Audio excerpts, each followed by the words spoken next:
Assalamualaikum warahmatullahi wabarakatuh. Selamat datang adik-adik. Pada pertemuan kali ini kita akan belajar mengenai materi komponen pembentuk peta. Nah, pada bahasan kali ini merupakan satu paket dengan pokok bahasan kita yang sudah kita pelajari sebelumnya, yaitu dasar-dasar pemetaan. Nah, sebetulnya apa sih komponen peta itu? Nah, sebuah peta itu perlu dilengkapi dengan komponen-komponen dasar pembuatan peta. Nah, tujuannya untuk agar peta itu mudah dibaca, mudah ditafsirkan, dan tidak membingungkan bagi pengguna peta itu sendiri. Nah, pada bahasan kali ini paling tidak saya nanti akan membahas mengenai 10 komponen peta. Nah, sebetulnya untuk komponen atau unsur peta ini sangat banyak. Nah, jadi tugas dari adik-adik nantinya adalah mencari komponen atau unsur yang belum saya bahas pada pertemuan kali ini. Nah, komponen pertama yang akan kita bahas adalah judul. Nah, judul peta ini harus memuat informasi yang ada di peta. Nah, sehingga dalam pemberian judul peta ini harus menggambarkan isi dan karakteristik peta yang disajikan. Nah, dalam pemberian judul peta ini sendiri itu tidak harus berada di atas, penempatannya itu bisa di mana saja selama tidak mengganggu makna dari peta dan masih berada pada garis tepi peta. Nah, dengan adanya judul peta ini, maka pembaca dapat mengetahui isi peta tersebut. Sebagai contoh adalah peta penggunaan lahan Kota Surakarta tahun 2020.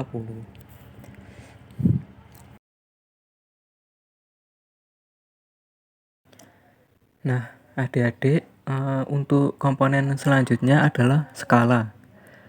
Nah, skala ini dapat diartikan sebagai perbandingan antara jarak yang ada di peta dengan jarak yang ada di permukaan bumi dengan satuan yang sama ya. Nah, untuk jenis-jenis skala sendiri ini dibedakan menjadi 3. Yang pertama adalah skala angka atau skala numerik. Nah, skala angka ini diartikan sebagai skala peta yang menggunakan angka atau bilangan pecahan sebagai pembanding jarak ya. Sebagai contoh, 1/500.000 ini dibaca setiap 1 cm pada peta mewakili 500.000 cm di lapangan. Nah, kemudian jenis skala selanjutnya adalah skala garis atau skala grafis ya. Nah, skala ini adalah skala peta yang menggunakan bentuk ruas garis bilangan sebagai pembanding jarak. Nah, sebagai contoh dalam gambar dapat dibaca 1 cm di peta mewakili 5 km di lapangan. Nah, kemudian jenis skala selanjutnya adalah skala verbal atau skala kalimat ya. Nah, sesuai dengan katanya, skala kalimat yaitu skala yang dinyatakan dalam bentuk kalimat ya. Nah, skala ini itu biasanya digunakan pada peta-peta buatan Inggris. Namun umumnya ini jarang untuk digunakan ya. Nah, sebagai contoh 1 inch to 1 mile artinya bahwa 1 inci di peta menyatakan jarak 1 mil di lapangan.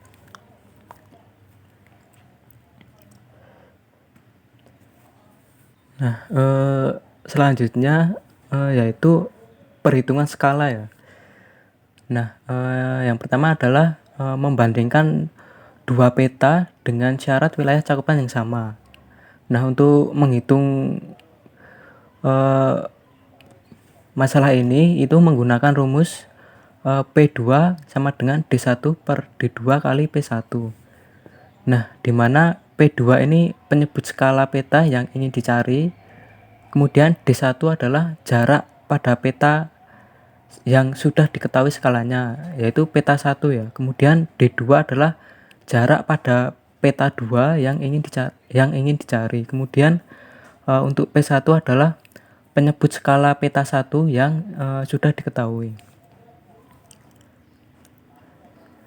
Nah, sebagai contoh di sini disajikan dua peta ya, di mana peta 2 ini belum ada skalanya.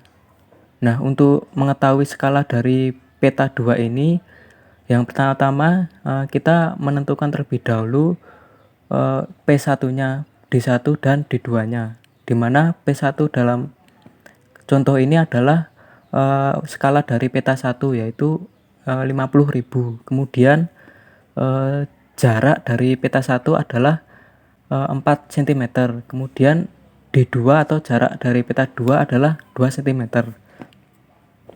Nah, untuk menentukan skala dari peta 2 ini, rumus yang tadi kemudian kita masukkan nilai-nilai yang sudah diketahui. Nah, dalam hal ini adalah D1 per D2 kali P1 yaitu 4 per 2 kali 50.000 didapat 100.000. Nah, jadi skala peta 2 dalam contoh soal ini adalah 1:100.000. Nah, kemudian contoh soal lagi yaitu membandingkan suatu jarak horizontal di peta dengan jarak di lapangan, yaitu dengan rumus skala peta sama dengan jarak di peta dengan jarak yang ada di permukaan bumi. Nah, untuk contoh soalnya jarak X dan Y pada peta adalah 8 cm, sedangkan jarak X dan Y di lapangan adalah 4 km. Nah, berapa skala peta tersebut? Nah, jadi di sini adalah jarak di peta adalah 8 cm, sedangkan jarak di permukaan bumi adalah 4 km. Kemudian kita masukkan ke dalam rumus 8 cm per 4 km. Kemudian kita samakan satuannya menjadi cm, diperoleh 8 cm per 400.000 cm. Nah, kemudian masing-masing nilai tersebut kita bagi 8, kemudian kita mendapatkan 1 cm per 550 cm. Nah, jadi skala peta dari soal tersebut adalah 1:50.000. Nah, kemudian untuk tipe contoh soal selanjutnya adalah menghitung interval kontur. Nah, untuk menghitung interval kontur ini adalah untuk mengetahui skala peta pada peta topografi. Nah, untuk menghitung skalanya itu menggunakan rumus yaitu CI sama dengan 1/2000 kali penyebut skala. Nah, di mana CI ini adalah kontur interval atau selisih antara dua garis kontur. Nah, sebagai contoh diketahui peta kontur sebagai berikut. Kemudian yang ditanyakan adalah berapa skala peta tersebut. Nah, kemudian kita mencari dulu nilai CI-nya yaitu selisih antara dua garis kontur. Kita ambil contoh 1320 kurangi 1280 sama dengan 40. Nah, jadi CI yang didapat dari contoh soal ini adalah 40. Nah, kemudian yang ditanyakan skala peta. Nah, untuk mengerjakannya yaitu rumus CI-nya, kemudian kita masukkan nilai-nilainya, yaitu CI sama dengan 1/2000 kali penyebut skala. Nah, karena yang kita cari adalah skalanya, maka skalanya ini pindah ruas, jadinya penyebut skala sama dengan 200 kali CI, di mana CI yang sudah kita ketahui adalah 40. Kemudian kita melanjutkan, yaitu 2000 kali 40 sama dengan 80.000. Nah, jadi skala peta yang ada dalam peta kontur contoh di atas adalah 1:80.000. Nah, mungkin untuk contoh-contoh perhitungannya ini nanti saya akan memberikan beberapa soal. Nanti silakan adik-adik untuk mengerjakan. Nah, kemudian masih dalam komponen skala, yang pertama adalah yang ketiga adalah memperbesar dan memperkecil skala. Nah, untuk memperbesar dan memperkecil skala ini kita menggunakan 3 metode, yaitu yang pertama adalah sistem grid. Nah, sistem grid ini digunakan untuk mempermudah perhitungan luas area dalam peta. Nah, sistem grid ini disajikan dengan cara membuat petak-petak persegi dengan luas area yang sama. Sebagai contoh, peta dengan ukuran 4 cm diperbesar menjadi ukuran 8 cm. Nah, selanjutnya untuk memperbesar dan memperkecil skala adalah menggunakan pantograf. Nah, pantograf ini sendiri merupakan alat yang digunakan untuk memperbesar atau memperkecil sebuah peta. Nah, pada pantograf ini dilakukan dengan mengatur angka yang tertara pada pantograf. Nah, angka ini menunjukkan kelipatan perbesaran atau pengecilan yang kita inginkan. Nah, untuk selanjutnya adalah metode yang selanjutnya adalah fotokopi ya. Nah, ini merupakan metode yang paling mudah digunakan ya, karena hanya menggunakan mesin fotokopi.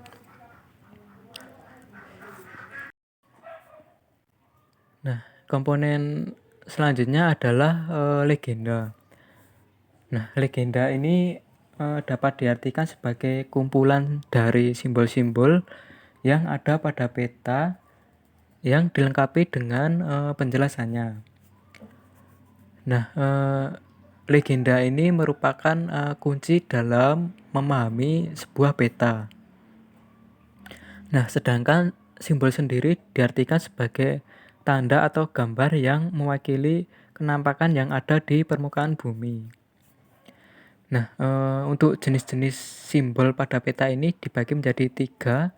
Yang pertama adalah simbol titik. Nah, simbol titik ini digunakan untuk menyajikan tempat atau data posisional. Sebagai contoh, ibu kota negara, ibu kota provinsi, ibu kota kabupaten atau kota, kecamatan, dan lain sebagainya.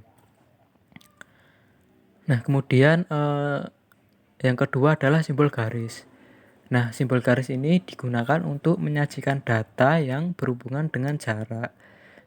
Sebagai contoh, jalan raya, batas negara, batas provinsi, dan lain sebagainya. Nah, kemudian jenis simbol yang ketiga adalah simbol area. Nah, simbol area ini digunakan untuk mewakili suatu area tertentu. Sebagai contoh, danau, rawa, sawah, formasi batuan kapur, dan lain sebagainya. Nah, komponen peta selanjutnya adalah orientasi. Nah, orientasi ini merupakan petunjuk arah pada peta yang menunjukkan posisi dan arah suatu titik atau wilayah pada peta. Nah, orientasi ini sangat penting agar menghindari dari adanya kekeliruan. Nah, biasanya orientasi pada peta itu berbentuk tanda panah yang menunjuk ke arah utara.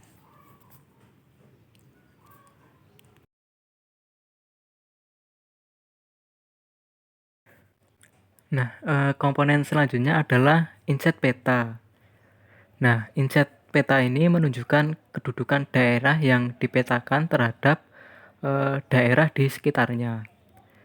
Nah, fungsinya itu untuk menjelaskan antara wilayah pada peta utama dengan wilayah lain yang ada di sekelilingnya. Sebagai contoh adalah peta kota Surakarta sebagai peta utama, kemudian peta insetnya adalah peta Jateng. Nah, dalam inset ini sendiri itu sebetulnya ada 3 jenis inset. Nah, nanti tugasnya adik-adik adalah mencari dari ketiga jenis inset itu sendiri. Nah, tidak dikumpulkan, namun menjadi referensi bagi adik-adik ke depannya. Nah, saya kasih contoh ya untuk satu contoh dari jenis inset itu sendiri, yaitu adalah inset yang skalanya lebih kecil daripada peta utama. Nah, itu adalah salah satu contohnya. Nanti ada paling tidak 3 jenis contoh dari inset itu sendiri.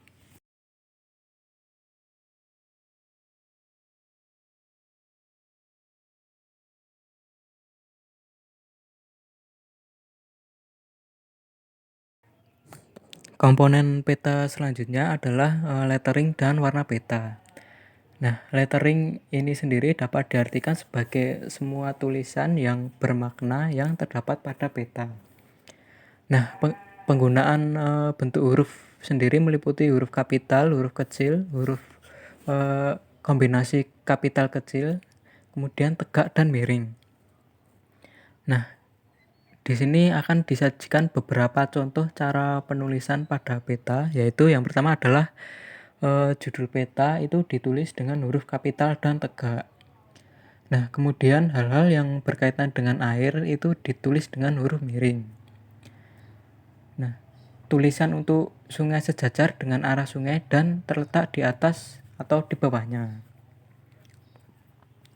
Nah, kemudian besar kecilnya huruf itu disesuaikan dengan kebutuhan, yaitu memperhatikan unsur keindahan dan seni peta.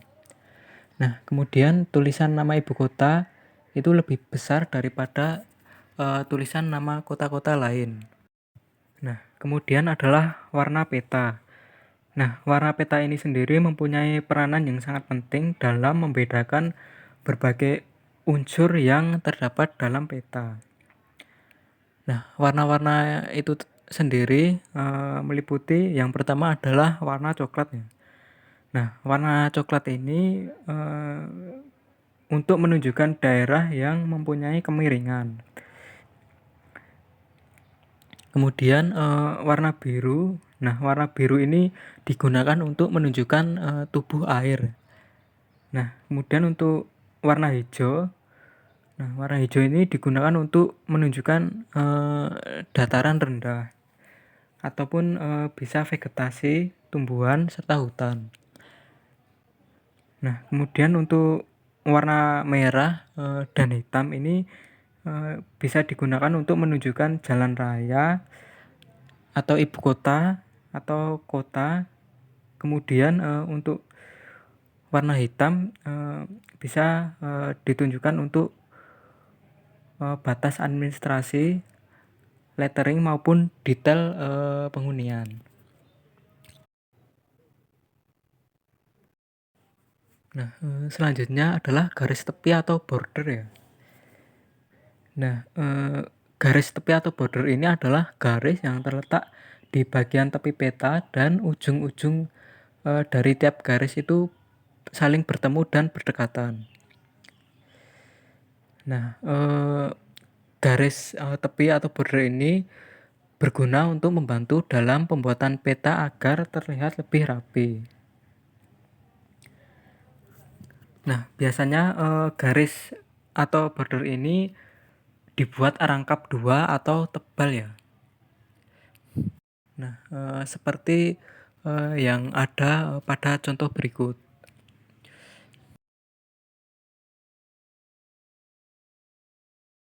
Nah, komponen selanjutnya adalah garis astronomis ya. Nah, garis astronomis ini merupakan garis khayal yang dibuat dan digunakan untuk mempermudah menentukan posisi suatu tempat di permukaan bumi. Nah, garis astronomi ini dinyatakan dalam bentuk koordinat garis lintang dan garis bujur.